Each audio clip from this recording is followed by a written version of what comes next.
The Naples Daily News Editorial Board wants to welcome Don Brown, who's running for District 3 in the Village of Estero Council race. Thank you for joining us, Don. Sure.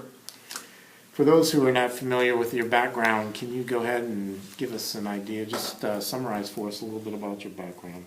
Sure. I'm originally from Indianapolis, moved to Quincy, Illinois, and owned a small business there for about 25 years.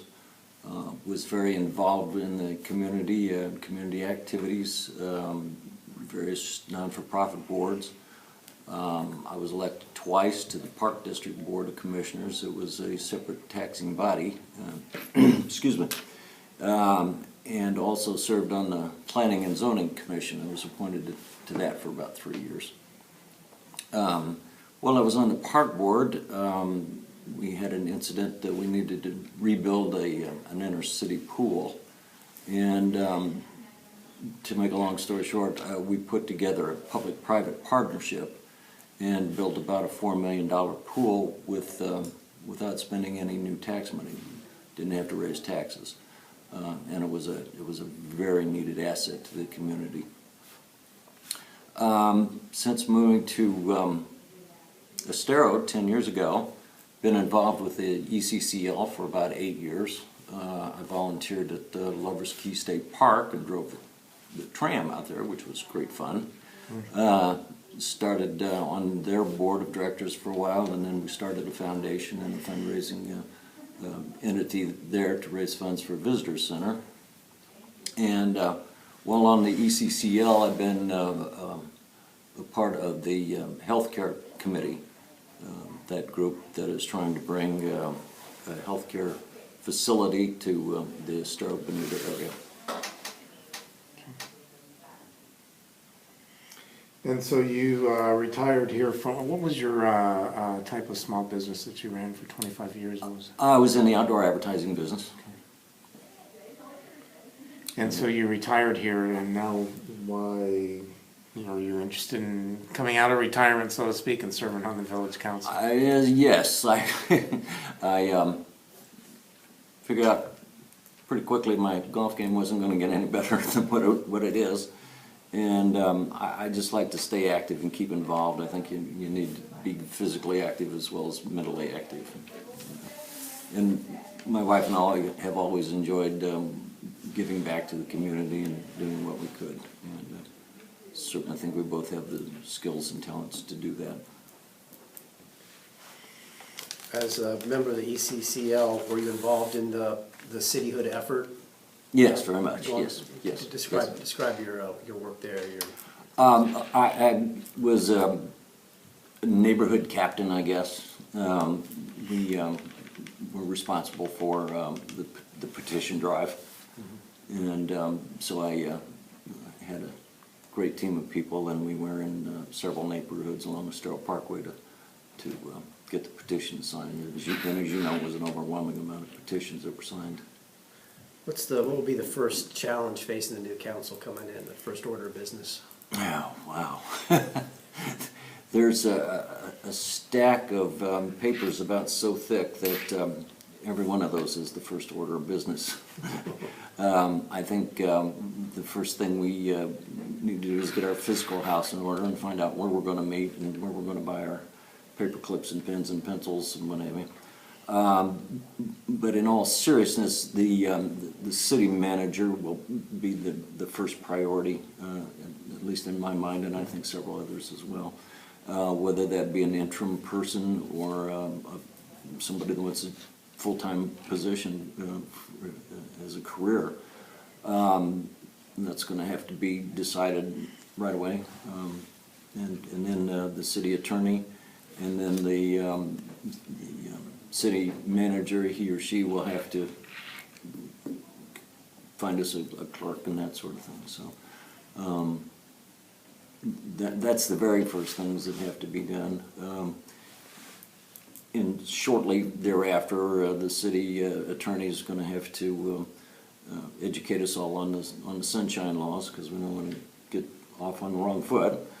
And thankfully, I'm a little familiar with that, but being on the Lee Memorial Health System Board of Directors. So When were you on the Living Memorial board and for how long? 2 years from 10 to 12. You mentioned city manager is one of the first tasks. Can you tell us a little bit about what you're going to be looking for in a city manager? Well, hopefully it would be someone who's been through a startup like this or reasonably close to it and knows what the problems and the issues are. Certainly none of the candidates have ever done that before. We do have a lot of background and input from ECCL. They're trying to help as much as possible with the transition, which is greatly appreciated. I think the city manager's going to have to be very detail-oriented, be on a fast track, because we mean what we say when we want limited government and limited bureaucracy and good fiscal management. So this is not going to be a person who looks at the community or the situation or the government as in a big picture. He's going to be hands-on. He's not going to be he or she is not going to be on 30,000 feet overseeing.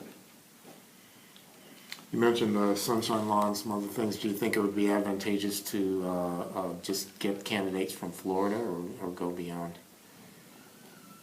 Oh, for the city manager? City manager. Yeah, I'm willing to look at everything, and I think most of the other candidates are too. You know, I don't think it. We have no residency restrictions, and I don't foresee any happening because we want to get the best people we possibly can. And I know there are some folks around here. In fact, a fellow lives across the street in a different neighborhood from me is a former city manager. He doesn't want to do it, but he tells me that there's a group like the City Managers Association of America, or the, you know, it's like country club managers. They can do that. They can send us somebody to fill in on a temporary basis, or, you know, hopefully there's some folks around here. You mentioned briefly trying to keep the staff streamlined. The phrase government-wide, can you define for us what does that mean to you, government-wide? Government-wide, it's in our charter that the city council persons are term limited to 2 4-year terms. You get paid $500 a month, so it's not a career move, and we didn't want it to be a career move. It's roughly based on the way the U.S. government started, and with you come in from the farm or the small business, you do your part in the government for 4, 6, or 8 years, and then you go back to what you were doing, you know, not make a career out of this. We're not going to have a lot of services. Well, let me back that up. We're going to have a lot of the normal city services, but we're going to utilize others for that, and where we have to pay the cost to do that rather than having them on the payroll. We don't want a police department, Mike Scott, the whole sheriff's department, all the officers. I talked to a couple this morning, in fact. They do a terrific job in patrolling, you know, the south end of Lee County and Estero and Bonita. Fire department's already in place. There's really no point in having a water and sewer district. As far as planning and permitting and zoning, we may do some of that, but we also might subcontract that out or lease it out to somebody to operate for us. So it's kind of lean and mean is the way we really want to keep it. How much would you envision contractually doing that with Lee County government versus independent companies? I think whatever's best for the village. and I really can't tell you that. I know we've had a couple of the people who are in the ECCL talk to some county people, and it's been a very casual conversation, nothing formal at all, because they really can't do anything because we're not elected. You know, we're just Joe citizens, so we can't make any deals or get any information to speak of. So, but that's not to say they're not cooperative. I think they'll be very cooperative. We'll just have to see what's best for. So if you're using the same, essentially, police department through the sheriff's office, you're using the same fire departments as you already have in place, water and sewers in place, what's the advantage of cityhood? Where do the residents of Estero benefit then? It's a matter of controlling our own destiny. We are all very proud of our community. We have a very, very nice place. It's very pristine.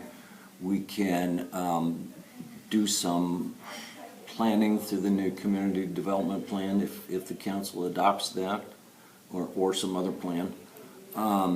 We can not be a donor community to the rest of Lee County anymore.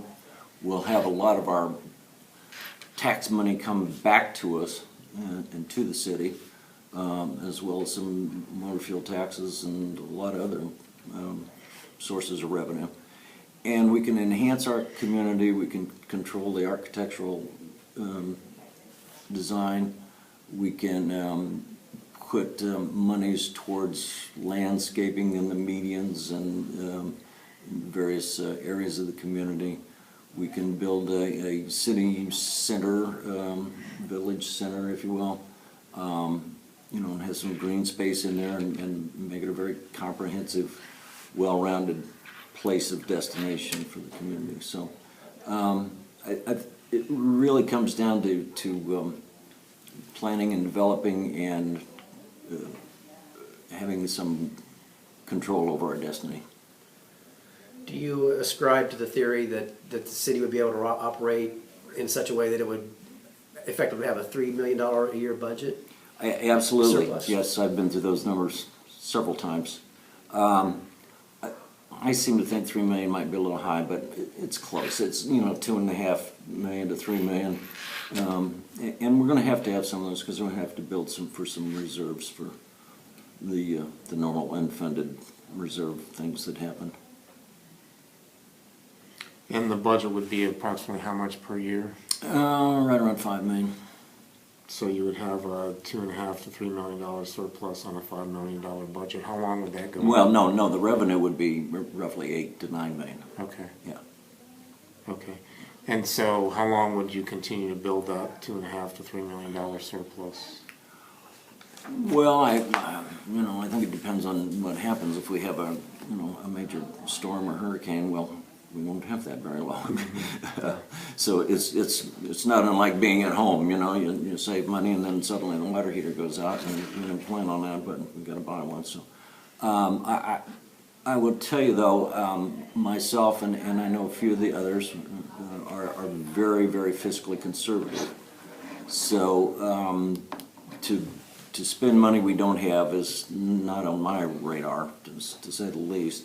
And I think that's true for many of the others. So, how much? You know, I'd like to see us set, you know, maybe $1.5 million aside a year just to lock it in, more if possible.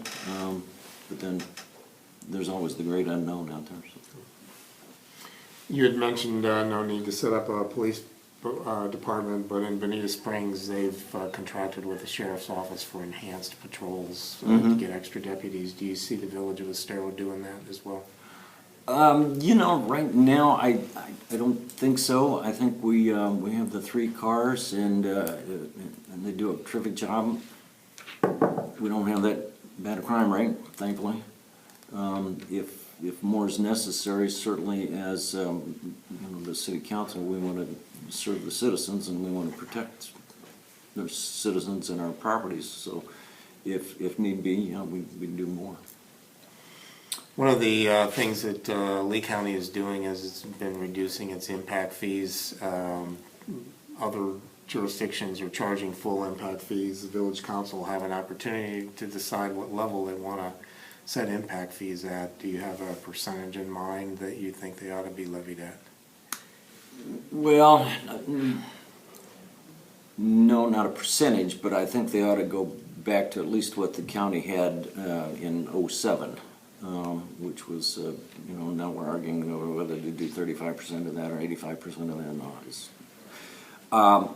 I just think it's sad that in '07 the county collected $119 million worth of impact fees. We need some schools, we need a high school in Bonito. There's just a lot of places where that money can go. And last year they collected $5 million.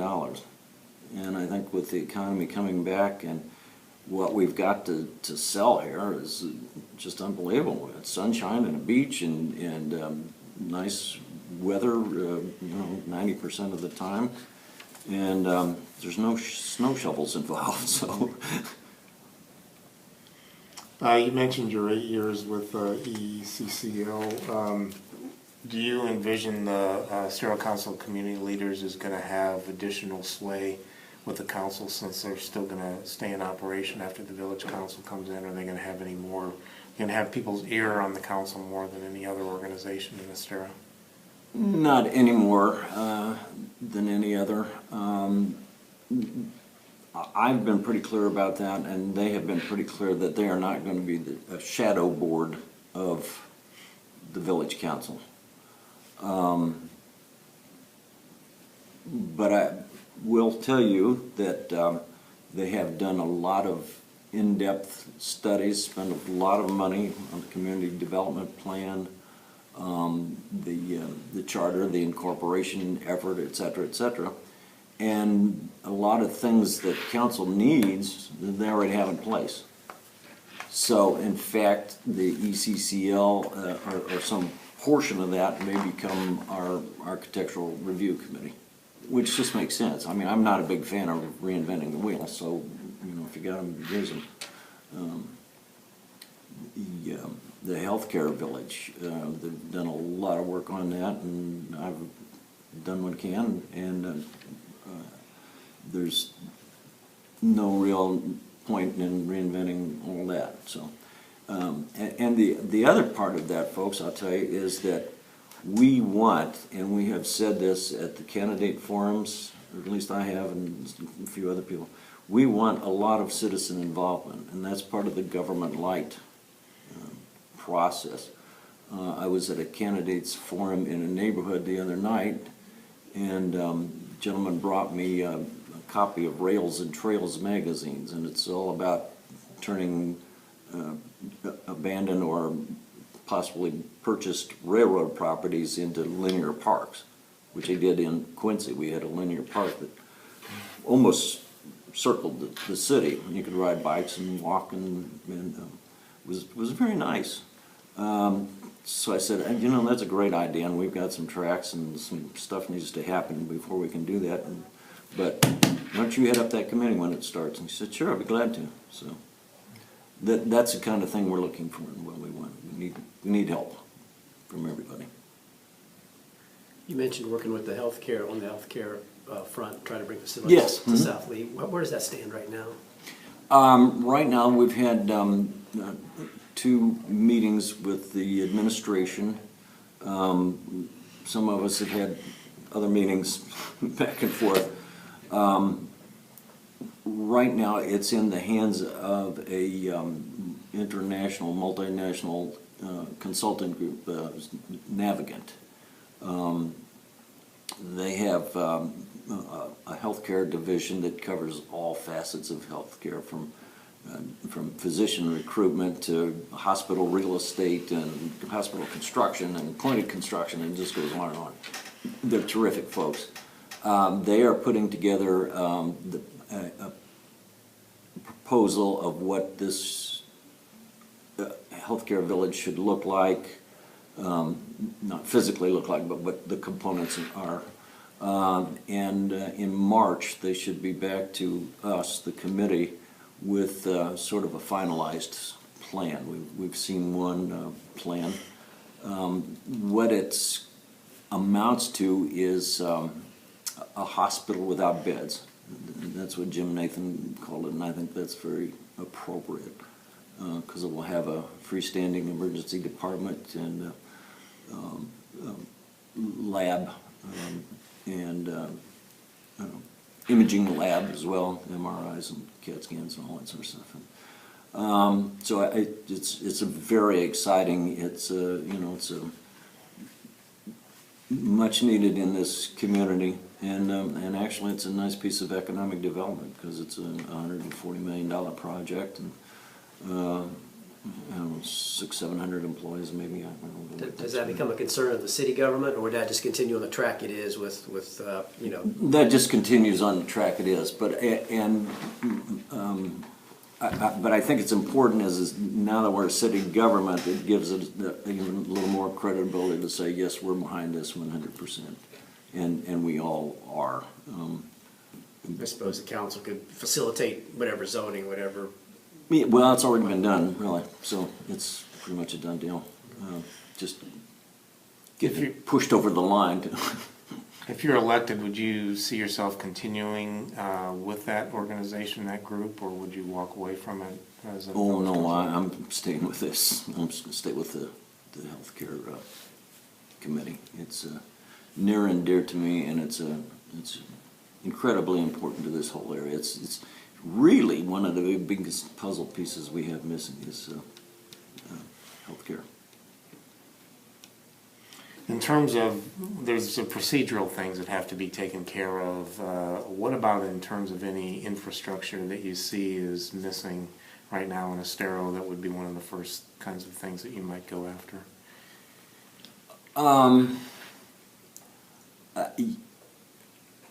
I don't think there is a lot in my mind. We're relatively new, and most of the infrastructure is usually built to 30, 40 years. Our roads, our secondary roads, are probably one of the biggest problems. Broadway's a little rough down there by the post office and what have you.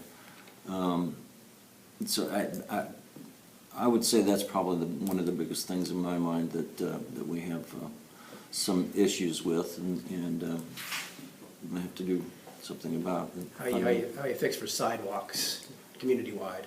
Not very good, and particularly in our district. I've been working with the Bike Walk League group to get sidewalks up and down Estero Parkway and bicycle paths, and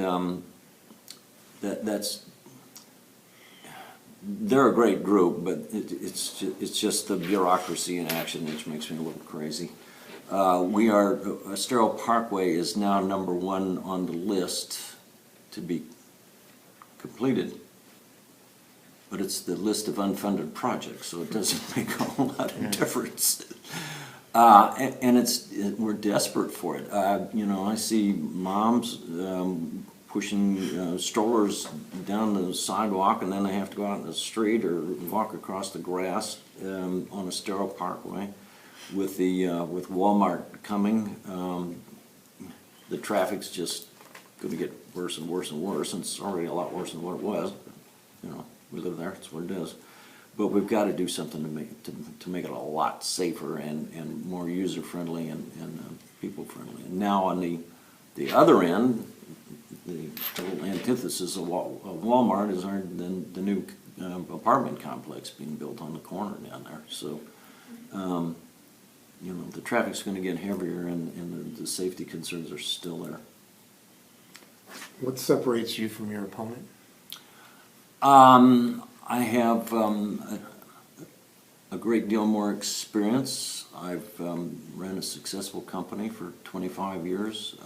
Most of those people had been there for a long time. I think the youngest employee I had was there like 8 or 9 years, I think, something like that. So I've been involved with the government. I can bring some critical thinking skills to the table.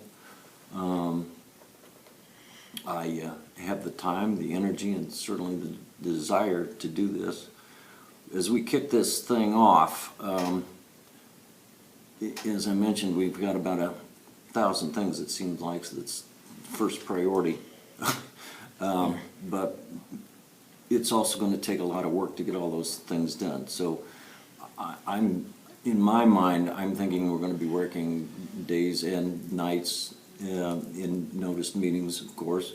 And I don't, I'm not sure he has the time with a new baby and a job. And Just about hit our time here, Don. Any final words you want to add to the? well, I thank you for the opportunity to be here. I would tell you that I'm proud of my endorsements.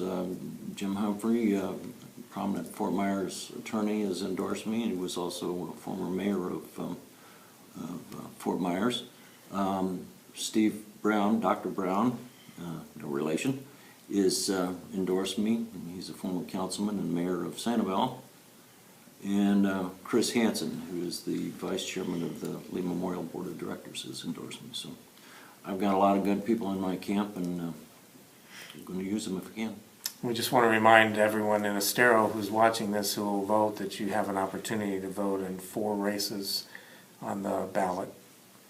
Thanks for joining us. Okay, great. Thank you, folks.